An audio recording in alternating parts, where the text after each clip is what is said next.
పరిశుద్ధుడ తండ్రి, ఈ సమయంలో ప్రత్యేకంగా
శీలమిద్దరు కూడా కలిసి వాళ్ళు ఆ ప్రాంతానికి వచ్చినప్పుడు అక్కడ కూడా జరిగినటువంటి సంఘటనలు ఏంటంటే అద్భుతంగా ఒక పరిచర్య జరిగింది.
చేస్తున్నట్టు దేవుని ఉన్నతమైన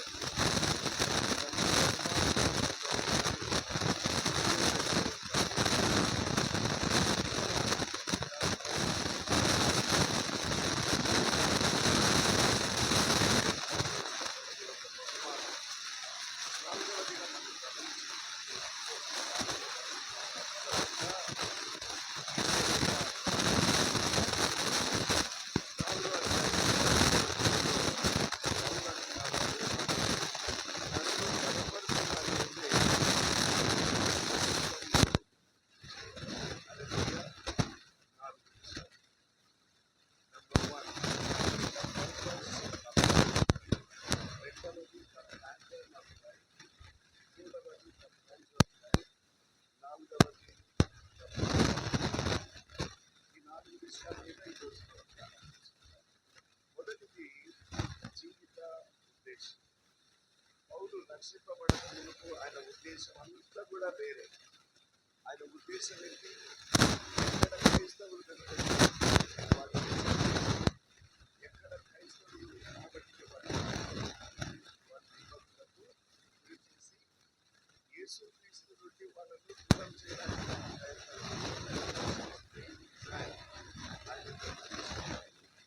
కానీ ప్రభు జరిగిన తర్వాత ప్రభు యొక్క దేవుని తను అర్థం చేసుకున్న తర్వాత ఆయన ఉద్దేశం అంతా ఏమైందంటే నా బతుకైతే బ్రతుకు తగ్గిస్తే చావైతే ఇంతకంటే ఇక వేరేది ఏమీ లేదు, నేను చేయాల్సింది ఏమీ లేదు. నేను బ్రతికితే ప్రభు కొరకు బ్రతకాలి, చనిపోయినా కూడా ప్రభు కొరకే చనిపోవాలి. Hallelujah. The purpose is very very important. ఈ రోజున ఇక్కడ కూర్చున్న మనకు కూడా పర్పస్ అనేది ఉద్దేశం అనేది తప్పకుండా మనం కలిగి ఉండాలి. గురి కలిగి ఉండాలి. తప్పకుండా దేవుని ప్రజలుగా యేసు ప్రభు కూడా గురి కలిగే ఆయన లోకానికి రావడం జరిగింది. ఆయన గురి అంతా ఏమిటంటే, ఉద్దేశం అంతా ఏంటంటే, ప్రజల్ని నేను రక్షించడానికి నేను చేయాల్సింది నా ప్రాణం. లోక పాపమంతా నా మీద వేసుకొని లోకమంతటి పాపమును నేను పరిహరించాల్సిందే అన్నటువంటిది ఆయన యొక్క ముఖ్య ఉద్దేశం. అందుకే నశించిన దానిని వెదకి రక్షించుటకు మనుష్య కుమారుడు దేవుని వాక్యంలో మనం చూసుకున్నట్లయితే the purpose of life is very very important. ఈ రోజున నీ జీవిత లక్ష్యం ఏంటి? నీ జీవిత ఉద్దేశం ఏంటి? అది నువ్వు ఆలోచించాలి. ఒక విశ్వాసిగా నీ జీవిత లక్ష్యము, నా జీవిత లక్ష్యము. ఇక్కడ పౌలు అంటాడు, ఆయన తను చెప్పినటువంటి మాటల్లో 23వ వచనంలో, ఈ రెంటి మధ్యను ఇరుకున పడి ఉన్నాను, నేను వెడలిపోయి దీంతో కూడా ఉండవలనని నాకు ఆశ ఉన్నది, అది నాకు మరీ లేదు. అయినను నేను శరీరమందు నిలిచి ఉండుట వీటిని బట్టి మరి అవసరమై ఉన్నది. దేవుని ప్రశ్నరా, మరి సమయంలో నేను బ్రతికినా నేను చనిపోయినా నా ఉద్దేశం అంటే ఏంటంటే నేను ప్రభు కొరకే. అది మెయిన్ ఉద్దేశం. కాబట్టి ఈ సమయంలో దేవుని యొక్క సేవకుడిగా, ఒక విశ్వాసిగా ఆయన తన జీవితంలో ఈ ఉద్దేశాన్ని కలిగే ఆయన బ్రతికాడు. ఈ ఉద్దేశాన్ని కలిగి బ్రతుకుతున్నప్పుడు దేవుని కొరకే నేను బ్రతుకుతానని చెప్పి ఆయన బ్రతుకుతున్నాడు. రకరకాల అనుభవాలతో ఆయన నడిపించబడింది. అయితే నడిపించబడుతూ ఉన్నప్పుడు ఆయన ఏమాత్రం కూడా ఆ ఉద్దేశాన్ని వదులుకోలేదు. దయచేసి కొరింథీయులకు రాసిన 2వ పత్రిక 11వ అధ్యాయంలోకి రండి. అక్కడ పౌలు పొందినటువంటి శ్రమలు మనం గమనించగలుగుతాం. కొరింథీయులకు రాసిన 2వ పత్రిక 11వ అధ్యాయం 23వ వచనం నుంచి చదువుతున్నారు. ఎవరన్నా ఒకరు చదువుతారా?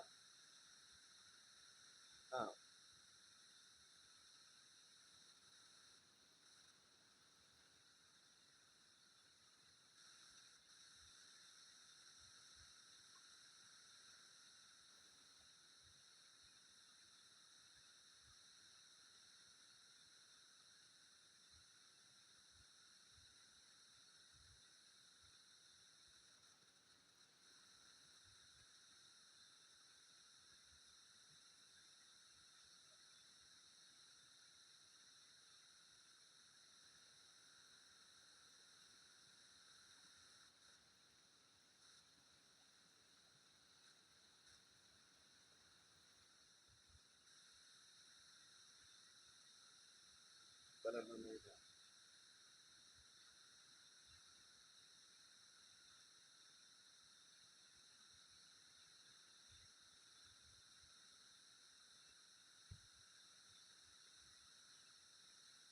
ప్రయాసముతోను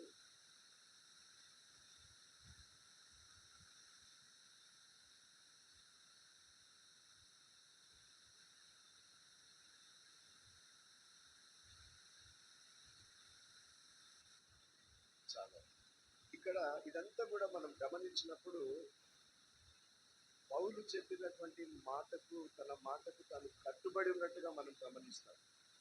నా మట్టుకైతే బ్రతుకుట క్రీస్తే అన్నాడే. ఈ బ్రతుకుల్లో, ఈ యొక్క బ్రతుకుతూ ప్రయాణంలో పరిచర్య చేస్తున్నటువంటి సందర్భాల్లో ఇప్పుడు మనం చదువుకున్నటువంటి రకరకాల శ్రమలు అనుభవించినాడు ఆయన. అనేకమైనటువంటి శ్రమల గుండా ఆయన వెళ్తూ ఉన్నప్పుడు ఎక్కడ కూడా ఆయన దేవునికి విరోధంగా ప్రతిస్పందించలేదు. దేవుని యొక్క ఉద్దేశాన్ని, దేవుడు తనకు అనుగ్రహించినటువంటి పరిచర్యలు ఉదముట్టించడమే తన జీవిత ధ్యేయంగా ఆయన ముందు కొనసాగినట్టుగా మనం గమనించగలుగుతాం. దేవుని ప్రజలారా, సాధారణంగా మనుషులకు ఎలాంటి టెండెన్సీ ఉంటుందంటే, ఒక 2 సార్లు బాగా కొంచెం ధైర్యంగా ముందుకు పోయిన తర్వాత ఇంకా రకరకాల శ్రమలు వచ్చే కొద్దీ ఎందుకులే ఈ పరిచర్య, ఎందుకులే ఈ క్రైస్తవ జీవితం, ఎందుకులే ఈ విశ్వాస సాక్ష్య జీవితం అని డిసప్పాయింట్ అయ్యేటువంటి ప్రమాదాలు ఉంటాయి. కానీ ఈయన అలా కాదు. ఎంతగా శ్రమ పడుతున్నాడో అంతగా రెండంతలుగా రెచ్చిపోతూ ప్రభు యొక్క పరిచర్య చేసినట్టుగా మనం గమనించగలుగుతాం. కాబట్టి the purpose is very very important. ఆయన ఏ ఉద్దేశం కలిగి ఉన్నాడో ఆ ఉద్దేశానికి తాను కట్టుబడి ఆయన జీవించినట్టుగా మనం చూడగలుగుతాం. దేవుని ప్రజలారా, మరి ఈ సమయంలో ఈరోజు మన ఉద్దేశాలు ఏమై ఉన్నాయి? ఈ మాట మనం చెప్పగలమా? నా మట్టుకైతే బ్రతుకుట క్రీస్తే.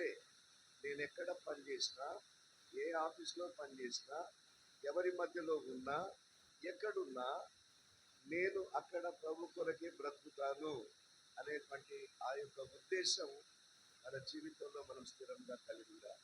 పౌలును మనం చూసినట్లయితే మన ఎదుట ఒక చక్కటి మాదిరి ఆయన కలిగి ఉన్నట్టుగా మనం చూడగలుగుతున్నాం. తర్వాత చూసినట్లయితే రెండవదిగా ద ప్యాటర్న్ ఆఫ్ లైఫ్. దయచేసి చూడండి.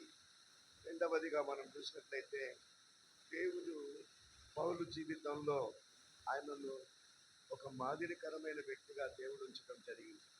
మాదిరికరమైన జీవితం, లేకపోతే జీవన విధానం, జీవన శైలి మన జీవితంలో మనం గమనించుకున్నప్పుడు ఈ యొక్క మాదిరి అనేటువంటిది మనం కలిగి ఉండాలి. ఫిలిప్పీలకు రాసిన పత్రిక 2వ అధ్యాయము 5వ వచనాన్ని మనం గమనిద్దాం. క్రీస్తు యేసునకు కలిగిన ఈ మనస్సు మీరును కలిగి. దేవుని ప్రజలరా, మరి ఈ రోజున మనం కలిగి ఉన్న మనస్సు ఎలాంటిదో మనం అర్థం చేసుకుందాం. ప్రక్కలో యేసయ్య మనసును పెట్టుకుందాం. మన మనస్సును యేసయ్య మనసుతో కంపేర్ చేసుకుంటే మన మనసు ఎలా ఉంది అనేది ఒకటి అర్థమవుతుంది. రెండవది, యేసయ్య లాంటి మనస్సు నేను కలిగి ఉండాలి అన్నటువంటి ఆలోచన కూడా మనకు వస్తుంది. గమనించండి, యేసు కలిగినటువంటి మనస్సు. నెంబర్ 1, 2వ అధ్యాయం 6వ వచనం నుంచి చదువుతున్నారు. అందరం కలిసి చదువుతాం. ఆయన దేవుని స్వరూపము కలిగిన వాడై ఉండి దేవునితో సమానముగా ఉండుట విడిచిపెట్టకూడని భాగ్యమని ఎంచుకొనలేదు, కానీ మనుషుల పోలికగా పుట్టి దాసుని స్వరూపమును ధరించుకొని తన్ను తానే రిక్తునిగా చేసుకొనేది. మరియు ఆయన ఆకారమందు మనుషులుగా కనబడి మరణము పొందినట్లుగా, అనగా శిలువ మరణము పొందినట్లుగా విధేయత చూపిన వాడై తన్ను తాను తగ్గించుకొనేదు. హల్లెలూయా. పౌలుకు మాదిరి ఎవరు అనంటే యేసు ప్రభువే. ఇప్పుడు పౌలు ఏమంటున్నాడంటే, నేను ఆ క్రీస్తు మాదిరిని పెట్టుకొని నేను ముందుకెళ్తున్నాను అని అంటున్నాను. దేవుని ప్రజలరా, ఈ రోజున చాలా మంది యవనస్తులు ఎవరెవరినో లోకంలో పెద్ద టాప్ సెలబ్రిటీస్ని మోడల్గా పెట్టుకుంటారు. అయితే ఈనాడు మన హీరో ఎవరు అంటే యేసు ప్రభువే. పౌలు కూడా తన జీవితంలో నేను క్రీస్తును మాదిరిగా పెట్టుకున్నాను, కనుక మన మాదిరి కలిగినటువంటి జీవితాన్ని మనం కలిగి ఉండాలి అని చెప్తున్నాడు. మరి ఇక్కడ తాను చెప్పినటువంటి విషయం ఏంటంటే, క్రీస్తు యేసులో కలిగిన ఈ మనస్సు మీరును కలిగి ఉంది. అక్కడ రాయబడినటువంటి మాటల్లో మనం గమనించినట్లయితే, యేసు క్రీస్తు యొక్క ఆయన ఉన్నటువంటి దైవత్వం, ఆ యొక్క ఉన్నతమైన స్థితి గమనించినట్లయితే 6వ వచనంలో అంటాడు, ఆయన దేవుని స్వరూపము కలిగిన వాడై ఉండి దేవునితో సమానముగా ఉండుట, సమానముగా ఉన్నవాడు, త్రిత్వం, తండ్రి కుమార పరిశుద్ధాత్మ త్రియేక దేవుడు. యేసు ప్రభు అలాంటి ఉన్నత స్థితిలో ఉన్నాడు. అయితే ఆయన ఏం చేశాడంటే దాసుని రూపమును ధరించాడు. ఆయన తనకున్నటువంటి ఆధిక్యతలన్నీ వదిలేసుకున్నాడు. అయితే ఇక్కడ పౌలు జీవితంలో మనం గమనించినట్లయితే 3వ అధ్యాయంలోకి రండి, 4వ వచనాన్ని నేను చదువుతున్నాను, దయచేసి గమనించండి. 3, 4 వచనాలు.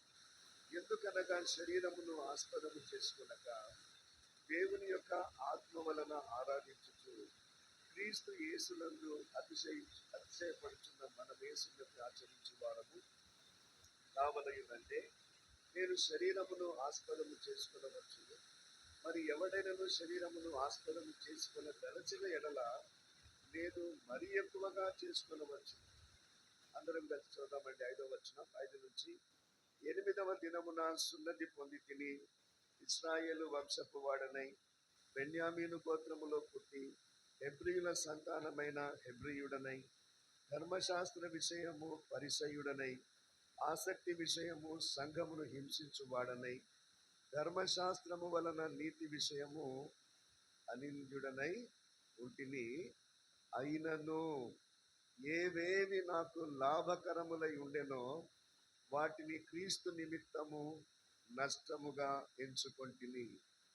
ఇన్ని ఆధిక్యతలు ఉన్నటువంటి పౌలు వాటన్నిటిని ఏమని చెప్తున్నాడు? వీటన్నిటిని క్రీస్తు నిమిత్తము నష్టముగా ఎంచుకుంటాడు. ఈయనకు మాదిరి ఎవరు అంటే యేసు ప్రభువే. ఆయన దేవుడై ఉండి దేవునితో సమానముగా ఆయన ఉండి మన రక్షణ కొరకు ఆయన సమస్తాన్ని వదులుకొని మన కొరకు ఎట్లా వచ్చినాడో, నాకు కలిగిన ఆధిక్యతలన్నీ కూడా ఆయన కొరకు నేను వదిలేసి ఆయనను గురించి చెప్పడానికి నేను ఇష్టపడతాను. అందుకే కొరింథీయులకు రాసిన మొదటి పత్రిక 11వ అధ్యాయం 1వ వచనంలో పౌలు అంటాడు, నేను క్రీస్తును పోలి నడుచుకొనుచున్న ప్రకారం మీరు నన్ను పోలి నడుచుకొనుడి. మాదిరి. దేవుని ప్రజలారా, ఈనాడు మన జీవితాల్లో మాదిరికరమైన జీవితాన్ని మనం కలిగి ఉండాలి. లోకస్తులతో మనం కలిసిపోరాదు. లంచం తీసుకునే వాళ్ళతో మనం లంచాలు తీసుకునే వారముగా ఉండకూడదు. కొట్లాడే వాళ్ళ గుంపులో మనం ఉండకూడదు. కీర్తనలు 1వ అధ్యాయంలో ఉన్న విషయాల్లో ఉన్నటువంటి మాటలు మన జీవితంలో నెరవేర్చబడాలి.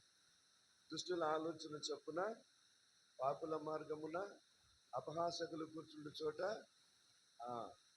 మనము లోకస్తుల్లాగా ఉండకూడదు. లోకానికి మనకు తేడా ఉండాలి. అందుకే యేసు ప్రభు అన్నాడు, మీరు లోకమునకు వెలుగై ఉన్నారు అన్నాడు. మీరు లోకానికి ఉప్పై ఉన్నారు అన్నాడు. దేవుని ప్రజలారా, మనం ప్రత్యేకింపబడినటువంటి వాళ్ళం. యేసుక్రీస్తు తన యొక్క జీవితంలో ఆయన చూపించిన మాదిరిని పౌలు తన ఎదుట పెట్టుకున్నాడు. ఆయన కూడా అదే మాదిరి అనుసరిస్తున్నాడు. అందుకే ఆయన పరిచర్య చేస్తూ ముందుకెళ్తున్నప్పుడు దయ్యాలు పట్టినటువంటి పుతోను దయ్యం పట్టినటువంటి స్త్రీ కూడా అంటా ఉంది, ఇదిగో వీళ్ళు దేవుని సర్వోన్నతమైన మార్గాన్ని మీకు బోధించే వాళ్ళు అని చెప్పడం జరిగింది. దేవుని వాక్యంలో మనం గమనించినప్పుడు యేసు ప్రభు కాలంలో ఇద్దరు యవనస్తులు ఏం చేస్తున్నారంటే యేసు ప్రభు నామములో దయ్యాలను వెళ్ళగొడుతున్నారు. అయితే ఒకసారి ఒక దయ్యాన్ని వెళ్ళగొట్టడానికి పోతే ఆ దయ్యం వాళ్ళతో అనింది, నేను యేసుని ఎరుగుదును పౌలుని ఎరుగుదును కానీ మీరెవరో నాకు తెలియదు అని చెప్పి ఆ దయ్యం పట్టిన వ్యక్తి వాళ్ళ మీద పడి వాళ్ళ బట్టలు చించేయటం జరిగింది. వాళ్ళు అక్కడి నుంచి పారిపోయినారు.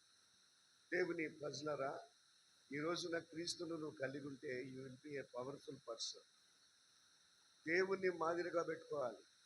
యేసయ్య తలంచినట్టుగా తలంచటం, యేసయ్య చూసినట్టుగా చూడటం, యేసయ్య మాట్లాడినట్టుగా మాట్లాడడం, యేసయ్య జీవించినట్టుగా ప్రవర్తించటం. అందుకే అప్పుడు ఏమంటాడంటే, శిష్యులు అంత్యోకయలు ఏమనబడ్డారు? క్రైస్తవులు అనబడ్డారు.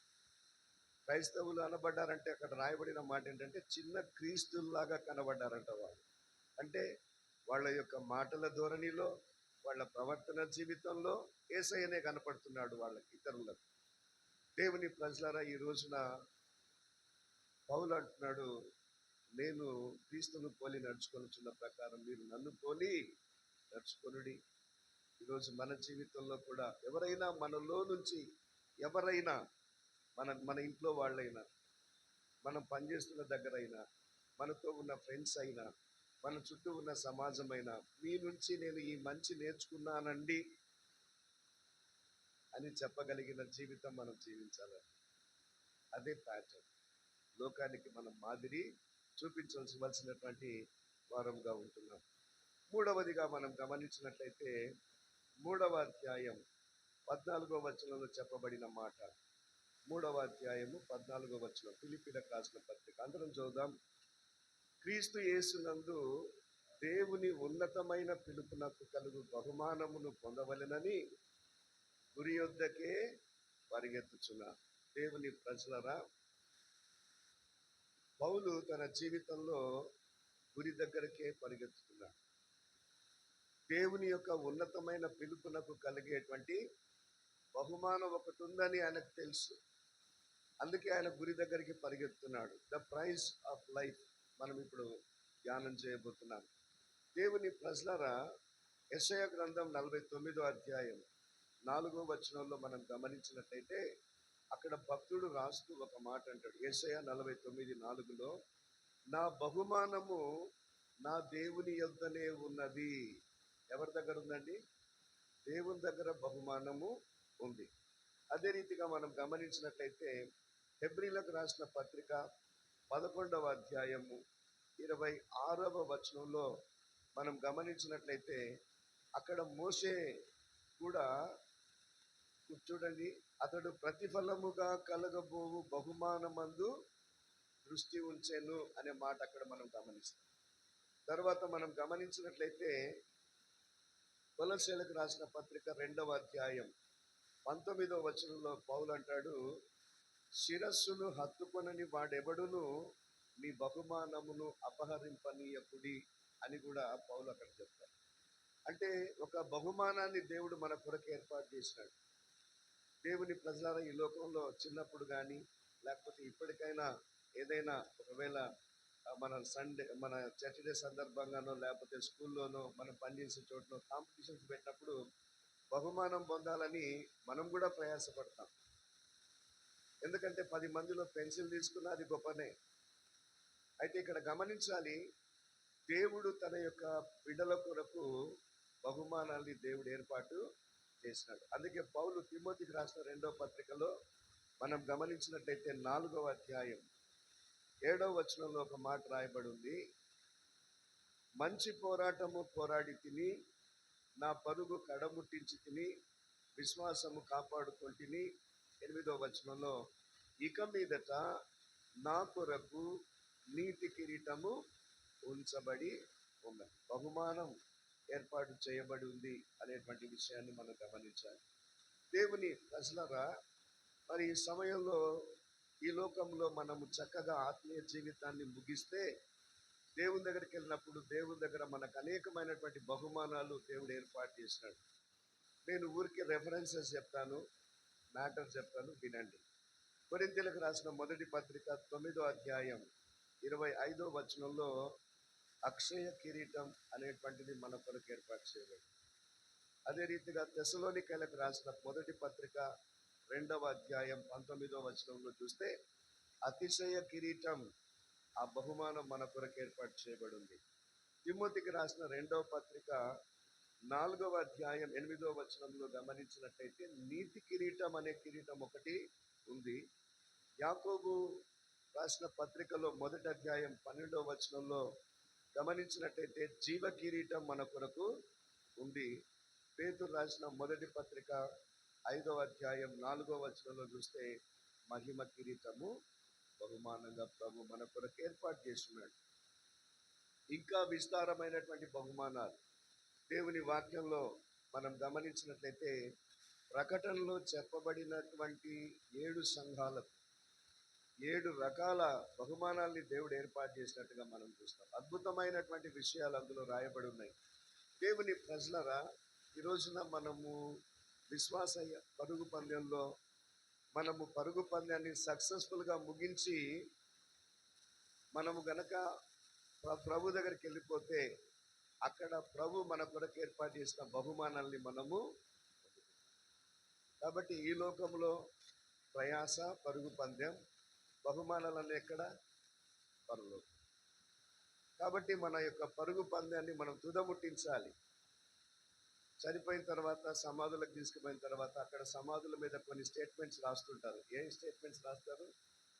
ఆ మంచి పోరాటం పోరాడి తిని నా పరుగు తుదముట్టించి తిని అనేటువంటి స్టేట్మెంట్స్ మనం చూస్తూ ఉంటాం. కాబట్టి వాళ్ళు యాక్చువల్గా వాళ్ళు పరుగు పందాన్ని ముగించినారో లేదో మనకు తెలియదు, కానీ మన లైఫ్లో మన పరుగు పందాన్ని మాత్రం ప్రతి ఒక్కరూ ముగించాల్సిందే, సక్సెస్ఫుల్గా ముగించాలి. ఒకసారి టీవీలో ఒక యాడ్ వచ్చింది. యాడ్ వస్తే యాడ్ నేను చూస్తున్నప్పుడు ఒక ఆయన పరిగెత్తుతున్నాడు. హాఫ్ పోర్షన్ మాత్రమే కనపడుతుంది, ఆయన పరిగెత్తున్నట్టుగా కనబడుతుంది. ఆహా, ఎంత బాగా పరిగెత్తున్నాడు అనుకునే లోపల లెన్స్ జూమ్ చేసి చూపిస్తే ఆయన ఎక్కడ పరిగెత్తున్నాడు అక్కడే పరిగెత్తుతున్నాడు. ఎక్కడున్నాడు ఆయన? అక్కడే పరిగెత్తున్నాడు. క్రైస్తవ జీవితం కూడా కొన్నిసార్లు నేను పరిగెత్తుతున్నాను అన్నట్టుగా ఉంటుంది, కానీ మనం అక్కడే పరిగెత్తుకుంటాం. ఆత్మీయ జీవితంలో ఎదుగుండదు, ఆత్మీయ జీవితంలో అభివృద్ధి ఉండదు. మన యొక్క ఆత్మీయ విషయాల్లో ఏమాత్రం కూడా మనం డెవలప్ అయ్యేటువంటి ఆలోచనలు ఉండవు. 2 నిమిషాల ప్రార్థన, 5 నిమిషాల బైబిల్ చదవటం, 10 నిమిషాల్లో పరిచర్య చేసుకొని వెళ్ళిపోవటం, ఇవి ఉంటాయి. అయితే మన యొక్క ఆత్మీయ జీవితంలో ఎంతవరకు మనం అభివృద్ధి చెందుతున్నాం, దేవుని వాక్యాన్ని ఎంతగా చదువుతున్నాం, దేవుని యొక్క సన్నిధిలో ఎంతగా ప్రార్థనలో ఎదుగుతున్నాం, దేవుని పరిచర్యలో మనం ఎంతగా పాల్గొంటున్నాం, ఈ విషయాలు మనం అర్థం చేసుకోవాల్సిన అవసరత ఉంది. ఇవన్నీ మనం ఎప్పుడైతే దేవునితో కాంటాక్ట్లో ఉంటామో అప్పుడే మన పరుగు పందాన్ని మనం సక్సెస్ఫుల్గా ముగించగలం. కాబట్టి అనుదినము దేవునితో సహవాసాన్ని మనం కలిగి ఉంటేనే మన పరుగు పందెంలో మనము శక్తి కలిగి ముందుకు పోగలుగుతాం. వెళ్తున్నటువంటి ట్రైన్కు ఇంజన్ అవసరం కదా, ఆ ఇంజన్లోనే పవర్ లేకపోతే ఆ ఇంజన్ ఆ ట్రైన్ లాగలుగుతుందా? లాగలేదు. మన ఆత్మీయ జీవితంలో దేవుని వాక్యపు శక్తి లేకపోతే, ప్రార్థన శక్తి లేకపోతే, దేవుని శక్తి లేకపోతే మనం ఎలా ముందుకెళ్ళగలుగుతాం? ఎలా పరిగెత్తగలుగుతాం? పరిగెత్తుతున్నామన్న ఫీలింగ్లో ఉంటామే కానీ ఆత్మీయ జీవితంలో డెవలప్మెంట్ లేకపోతే మనము ముందు కొనసాగుతున్నటువంటి వాళ్ళము కాం. కనుక వాక్యాన్ని వింటూ, వాక్యముల్ని ఆస్వాదిస్తూ, లోపలికి తీసుకుంటూ, వాక్యానుసారంగా మనం అనుదినం ఎదగడానికి మనం ప్రయత్నం చేయాల్సిన అవసరత ఉంది. మూడవదిగా మనం గమనించినట్లయితే ఫైనల్గా ద పవర్ ఆఫ్ లైఫ్. 4వ అధ్యాయము 13వ వచనాన్ని దయచేసి గమనించండి. నన్ను బలపరచు వాని యందే నేను సమస్తమును కొన్నింటిని చేయగలనా? సమస్తము చేయగలనా? సమస్తమును చేయగలను. నన్ను దేవుడు బలపరిస్తే నేను ఆయన కొరకు చేయాల్సినది చేస్తాను. 1, చేయగలిగినంత చేస్తాను. ఇది 2. భోంచేసి వచ్చినారా అంటే కొంతమంది అంటారు భోంచేసి వచ్చినామండి అంటారు. కొంతమంది చెప్తారు ఇంత తినొచ్చినానండి అంటే ఈ మాటకు తేడా ఉందా లేదా? ఉంది. అతడు కూడా పాస్ అయినాడండి అంటే 35 మార్కులతో, అతడు 90% పాస్ అయినాడండి అంటే తేడా ఉందా లేదా? నన్ను బలపరిస్తే నేను ప్రభు కొరకు ఏమి చేయాలనో, ఎంత చేయాలనో నేను చేయడానికి రెడీ. దేవుని ప్రజలరా, దేవుని పని మానవ శక్తితో కుదరదు. ఇది మనం గుర్తుపెట్టుకోవాలి. మానవ శక్తితో మానవ పనులు చేయగలము కానీ దేవుని పనులు మాత్రం జరగవు. ఒక విశ్వాసి జీవితంలో దేవుని శక్తి అనుదినము లేనిదే మనము శోధనలు జయించలేము, మనము ఆత్మీయ జీవితంలో ఫలభరితముగా ఉండలేము, మన ఆత్మీయ జీవితంలో మనము శక్తి కలిగిన వారముగా కూడా ఉండలేము. కాబట్టి దేవుని శక్తి మీద ఆధారపడాలి. ఇక్కడ పౌలు అంటున్నాడు, నన్ను బలపరచువాని అందే. ప్రభు బలపరుస్తాడా? 100% బలపరుస్తాడు. ఎందుకంటే ఆయన్ని పిలిచింది, పౌలును పిలిచిందే ఆయన బలపరిస్తేనే ఆయన ముందుకు కొనసాగుతున్నాడు. దేవుని వాక్యంలో మనం గమనించినట్లయితే కీర్తనలు 22వ కీర్తన 19వ వచనంలో అక్కడ ఒక మాట ఉంది. ఎవరన్నా తీస్తే చదవచ్చు. అదే రీతిగా కీర్తనలు 18:32లో కూడా ఒక మాట ఉంది.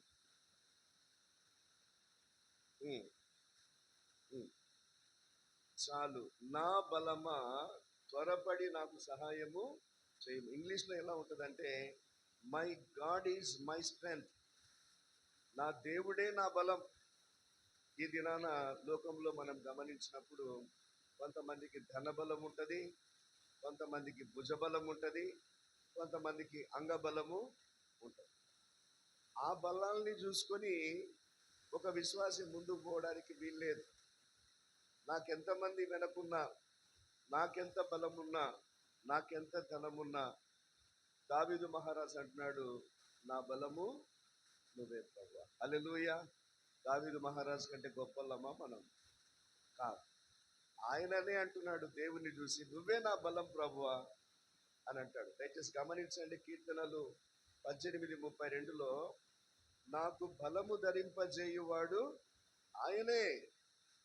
దేవుని ప్రజలరా, ఈనాడు మన జీవితంలో మనకు బలము ధరింపజేసేది ప్రభువే, నాట్ ద బూస్ట్. దేవుడే మనకు బలము ధరింపజేసేవాడు.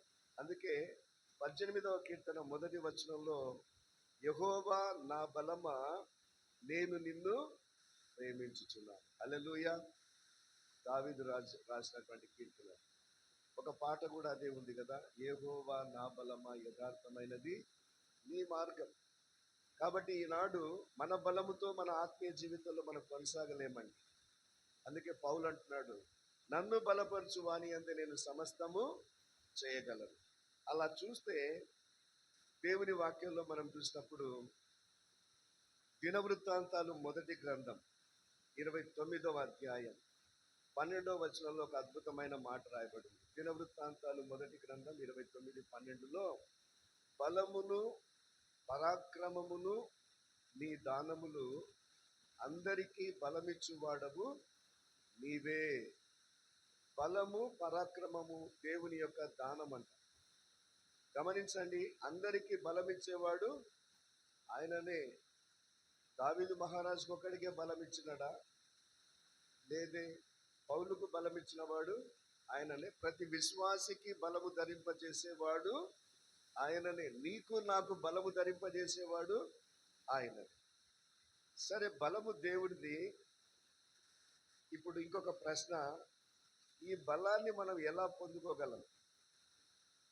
దేవుడు బలాన్ని కలిగి ఉన్నాడు.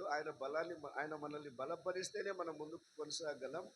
ఎలా మనం ఆయన బలం పొందుకోగలము అంటే, దయచేసి గమనించండి, యెషయా గ్రంథం 30వ అధ్యాయం 15వ వచనం.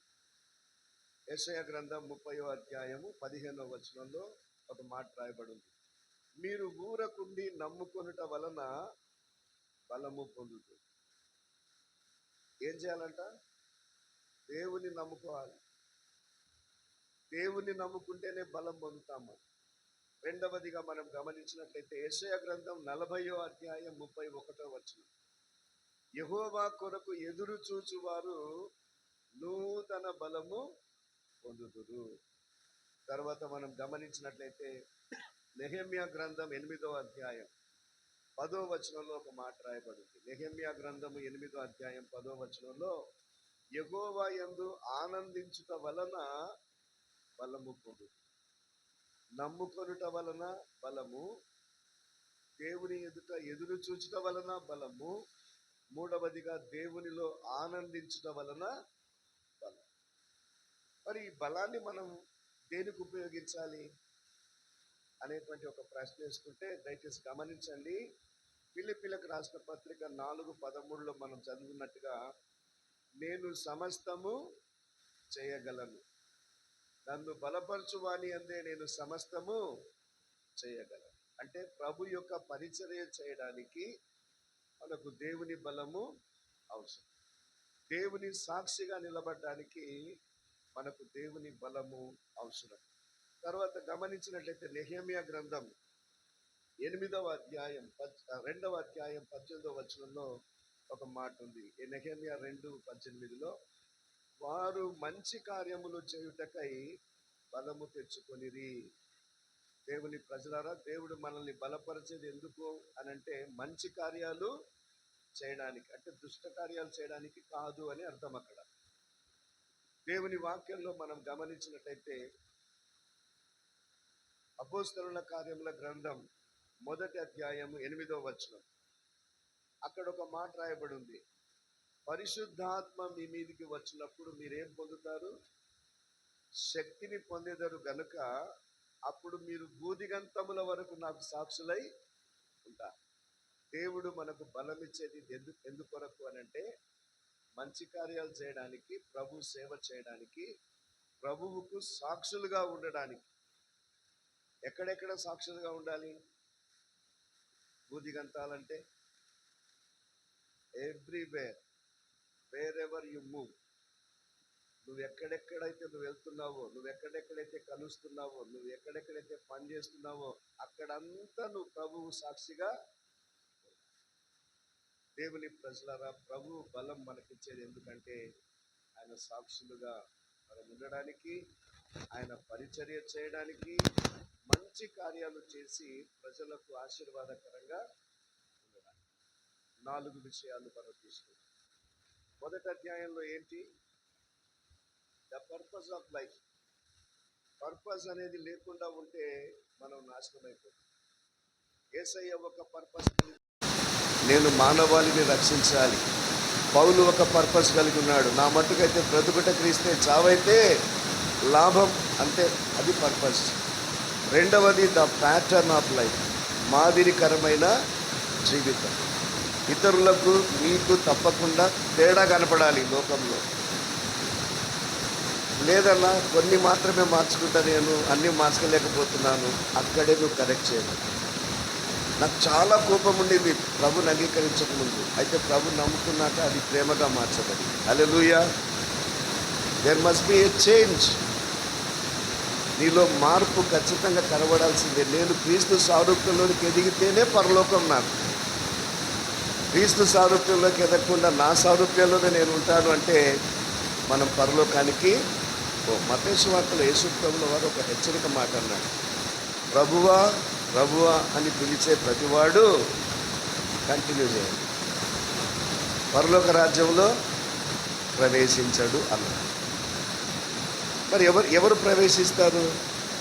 పరలోకమందున్న నా తండ్రి చిత్త ప్రకారం చేసే వాడే. ఎక్కడ చేయాలి? వాడు ఇక్కడ చేయాలి, ఇక్కడ చేయాలి. ఇక్కడ మనం ప్రభు చిత్తాన్ని నెరవేర్చాలంటే యేసు ప్రభుని అంగీకరించాలి. యేసు ప్రభు మనస్సు మనకు కలిగి ఉన్నప్పుడు మనం ఎప్పుడు చచ్చిపోయినా, ఎక్కడ చచ్చిపోయినా, ఎలా చచ్చిపోయినా మనం పరలోకానికి వెళ్ళిపోతాం. హల్లెలూయా. దేవుని ప్రజలారా, లైఫ్ అనేది వెరీ వెరీ షార్ట్. సమాధుల తోటలోకి వెళ్తే మనకు అక్కడ కొన్ని రకరకాల సైజుల్లో ఉన్న సమాధులు కనపడతాయి. అవునా? రకరకాల సైజుల్లో సమాధులు కనపడతాయి. అంటే దాని అర్థం ఏంటి చెప్పండి? మరణం ఎప్పుడైనా ఏ వయసులో అయినా రావచ్చు. ఒకసారి ఒక అమ్మ దగ్గరికి కొడుకు వచ్చి మాట్లాడుతూ, అమ్మ చావు ఎప్పుడు వస్తుంది అనడం. అంటే పిల్లోని తీసుకొని వాళ్ళమ్మ సమాధుల తోటలోకి వెళ్ళి ఒక 10 నిమిషాలు తిరిగి రానైనా అని చెప్తే, వాడు తిరిగి వచ్చిన తర్వాత వాళ్ళమ్మకి ఆన్సర్ చెప్తున్నాడు. ఏమని తెలుసా? మమ్మీ మరణం ఎప్పుడు వస్తుందో నాకు అర్థమైంది అంటే. ఏరా, నేను నీకు జవాబు చెప్పలేదు కదా, నీకెట్లా అర్థమైందిరా అంటే వాడు చెప్తున్నాడు, మమ్మీ నేను సమాధుల మధ్యలో తిరుగుతుంటే చిన్న సైజులో ఉన్న సమాధి అక్కడ చూసినావా అంటే ఎవరో చిన్న పిల్లలు చనిపోయినారు. నేను ఇంకొంచెం ముందుకెళ్తే దానికంటే ఇంకొంచెం పెద్ద సమాధి కనపడింది. దాన్ని దాటి నేను కొంచెం అటు వెళ్తే ఆ రెండింటికంటే ఇంకొంచెం పెద్దది కనపడింది.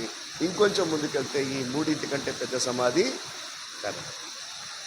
So death is mystery. అంతేనా? మరణం అనేది ఒక మర్మం అండి. మరణం అనేది ఒక మర్మం.